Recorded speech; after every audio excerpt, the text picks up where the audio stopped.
Zlato? Nebehneme na mekač? No úplne, pozri sa, ako vyzerám. Nevadí, veď si dáš len nejaký šalát.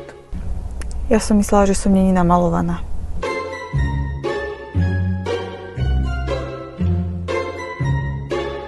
To nemyslíš vážne? Ty si dala zase 100 € za handry? Počuj, a bol si ty dnes na tej pošte? Čo? Jakej pošte? A inak tvoja mama volala, zajtra máš prísť pomáhať na záhradu. A tie otoky u nás v kúpeľni si už opravil? A nezabudni ísť po obede kúpiť tú žiarovku, ale stihni to vymeniť ešte do večera. No, ale počkaj. Čo som sa ťa vlastne pýtal? Ja neviem. Existujú vôbec ešte muži, čo otvárajú dvere na aute? A čo si myslíš, ako som sa sem dostal? Recept na šťastný vzťah, my v tom máme jasno, že Zlatko.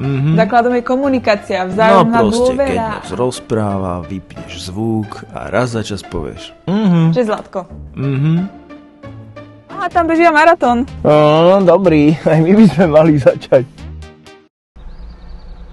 Teda, ja by som mal začať. A už aj radšej idem. Zlato, kde dám nákup? Hoď ho do koša. Kam inám? Ja neviem. Hoď ho do koša.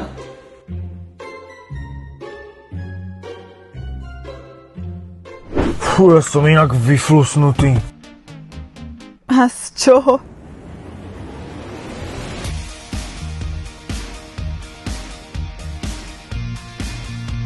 Zlato, nevieš, že mám tie moje obľúbené ponožky?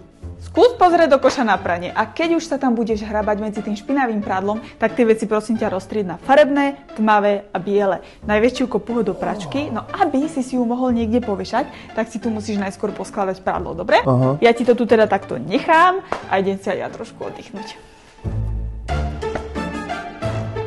Strašne som podráždená, asi mám PMS alebo čo?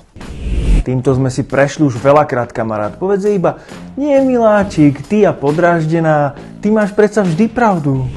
Máš pravdu, miláčik. Prosím, takže on si myslí, že sme nejaké fúrie, alebo čo? O tomto sa musíme i hneď porozprávať. Chceš povedať, že sa správam ako nejaká fúria? Toto by nezachránil už ani Fico na tlačovke. Odchádzam, si v tom sám, kamoš. Nie fúria, ale si občas trošku taká hysterická. Hysterická? To nepovedal. Aktivujem režim tichá domácnosť o 3, 2, 1.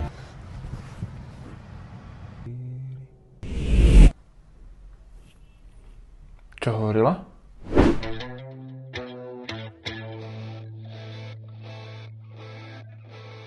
Aké číslo mala na adrese?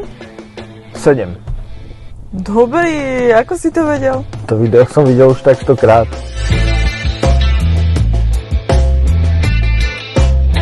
Erik ti píše, či pôjdete dnes na hokej. Odpíš mu, že ešte neviem.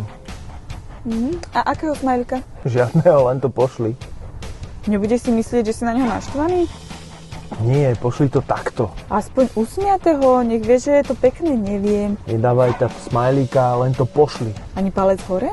Pošli to! Dobre. Odpísal palec hore. Je urazený, ja som to hovorila. Čo? Je urazený, prečo by bol urazený? Čo to na sebe máš? Však hydratačnú masku na pleť. A toto? Hydratačná maska na vlasy. Hydratačná maska na nohy. Hydratačná maska na pery. A nechceš sa proste iba napiť vody? Nie, to by bolo až príliš jednoduché. Ženy, ak chcete, aby váš muž bol šťastný, musíte mu dať občas za pravdu. Máš pravdu, láska? My muži vieme, čo máme robiť. Áno, keď im to vopred poviete aspoň tak 3-4 krát. Potom sa stačí tváriť, aký mali výborný nápad a potlapkať ich za to, že to stihli urobiť skôr ako za 3 mesiace. Však, Zlatko. Máš pravdu, láska. No totálny géniovia. Zlato, si v pohode? Áno, som v pohode. Naozaj? Včera večer po sebe neupratal kuchyňu, keď si dorobil jedlo. A aby toho nebolo málo, celý večer čumel do počítača. Áno, aby som nezabudla, ešte máš aj menštruáciu? Áno, som v pohode. Není v pohode.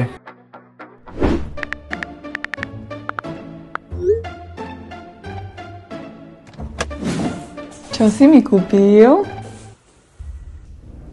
Nič?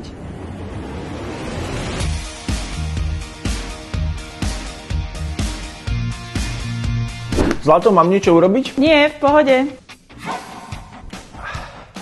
Treba vyniesť smeti. Čo si povedala, že nič netreba? Netreba. Kľudne si oddychni. Riady, treba umyť riady. Nebudem tu stále dokola všetko robiť sama, ale ja to urobím. Ty si oddychni, to je úplne v poriadku. Raz za čas si treba oddychnúť. Samozrejme, aby som tu zase všetko robila. To je ten gauč. To je ten gauč. Zlato, vieš, nad čím som premýšľala? Ach, to bude zase niečo, čo zahrňa robotu, prerábanie alebo montovanie. Na čím, láska? Mali by sme prerobiť obývačku. OK. Zlato, vieš, nad čím som premýšľal?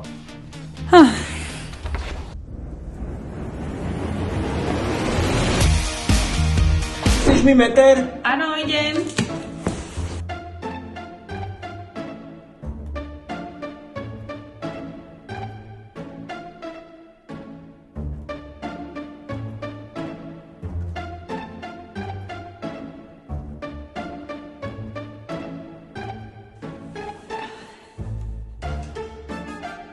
Zlato, ten meter. Čo? Však som ti ho už dala.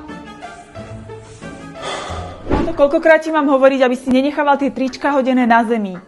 Ale to je tvoje tričko.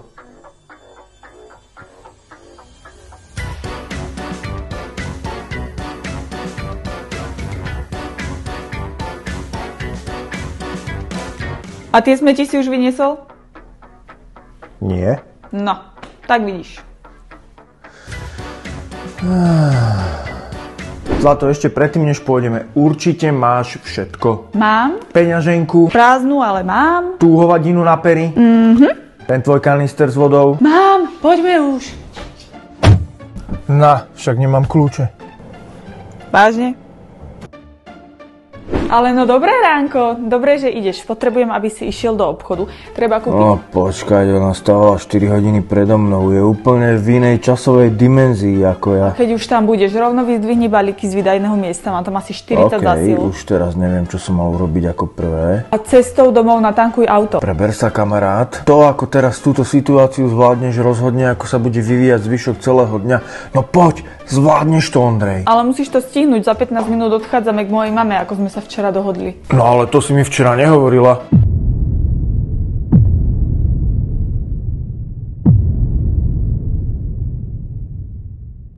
Podľa horoskopu mi má byť vraj môj muž neverný. Človek už fakt nemôže veriť nikomu. Všakže. Zlato, ponáhľam sa. Nevieš, kde mám bundu? Prečo?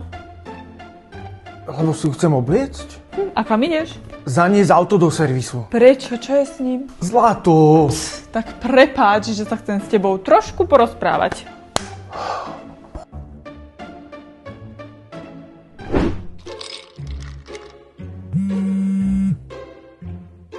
Čože? Veď ráno nekašľal. Isto mu vybehla teplota. Nie, dúfam, že negrcal. Isto nejaká črevná výroza. Len to nie. Prosím. Prosím. Dobrý deň, len sme vás chceli informovať, aby ste nezabudli po obede priniesť igelitku na vykresy. Haló, ste tam? Haló?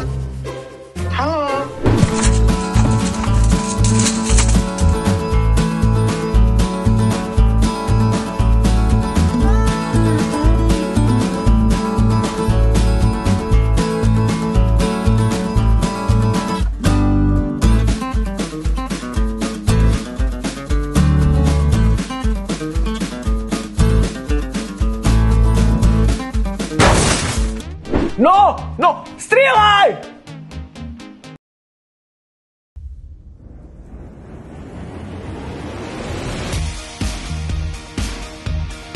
Ideme s Malým po obede na ZMRZLINU.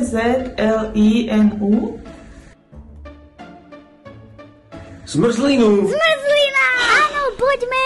Zmrzlinu! Na zmrzlinu!